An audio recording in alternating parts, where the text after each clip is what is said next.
Welcome to Gateway Fundamentals, a series of no equipment, at-home, exercise, mobility, and lifestyle videos for those seeking or struggling to attain strength, stability, and motivation within various aspects of life. If you plan to commit to the entire program, expect to dedicate 20 to 60 minutes 4 days a week and for a minimum of 4 weeks. The specific days of the week are up to you. The intensity of the exercise is also up to you. You can do 1 set or 10 sets, as long as your form is correct and you are not overdoing it. Technically, 1 set is not ideal for training, but then again, 1 single set of a new exercise is better than never trying the exercise at all for fear it's too hard.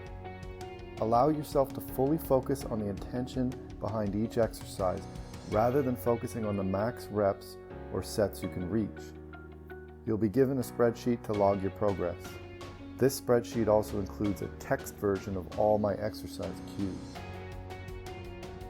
The exercises and mobilizations are beginner to intermediate level, stemming from multiple disciplines and require no equipment. This doesn't mean that someone with training experience cannot benefit.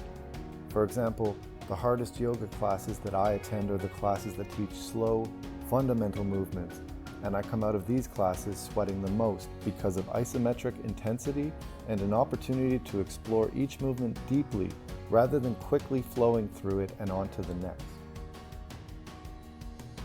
There are also some videos where some of the content is optional. For the lifestyle videos, just completing 1 of the 8 choices is enough, and if you feel like doing more, feel free.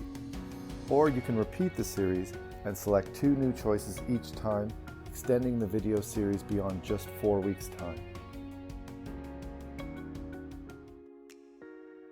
If you plan on committing to this program, please finish watching this video because I explain some concepts that are essential to most of the exercises, and this way I won't have to repeat them before each exercise sequence. Warming up. Depending on the time of day and what activities you've already been doing, you might be warm enough to jump right into the exercise videos.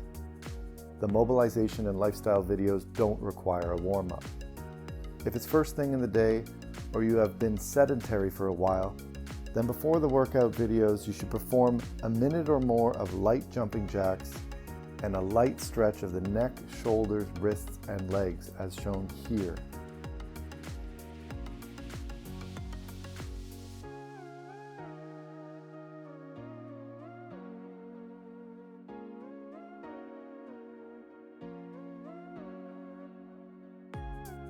Activating your core. Activating your transverse abdominis is very helpful to stabilize your core during many exercises. To avoid driving you crazy by saying transverse abdominis over and over, I'll just say activate your core.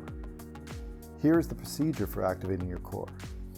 Close your mouth and keep tongue at the roof of the mouth behind the teeth.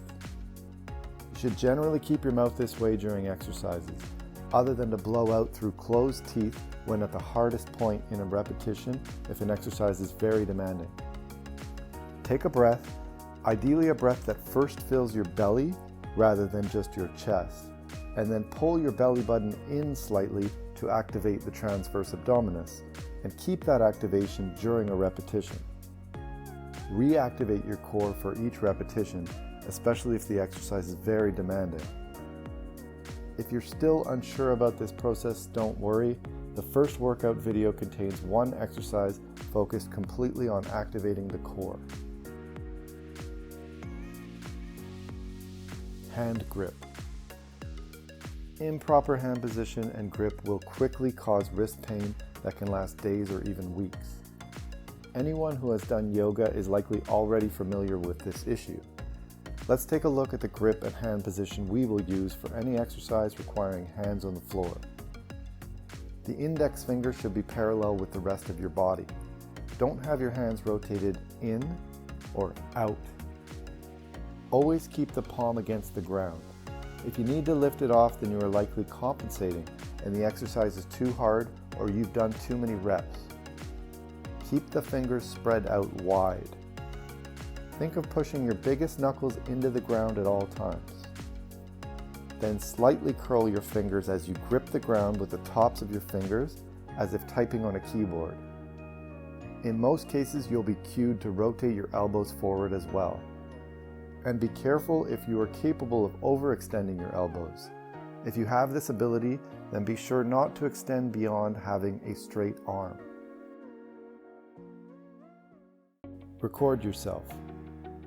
A very useful tool for monitoring your form and overall progress is to take videos of yourself. This doesn't have to be anything fancy.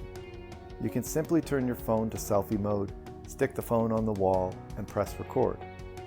Then you can watch yourself perform the exercises and compare your form to the cues I mentioned in each exercise. Before photo. Before you begin, take a before photo from the front and side. This isn't to compare your body now with your body in 4 weeks. The before photo already contains your after photo. As long as your goal is clear, all you need to do is nourish that goal.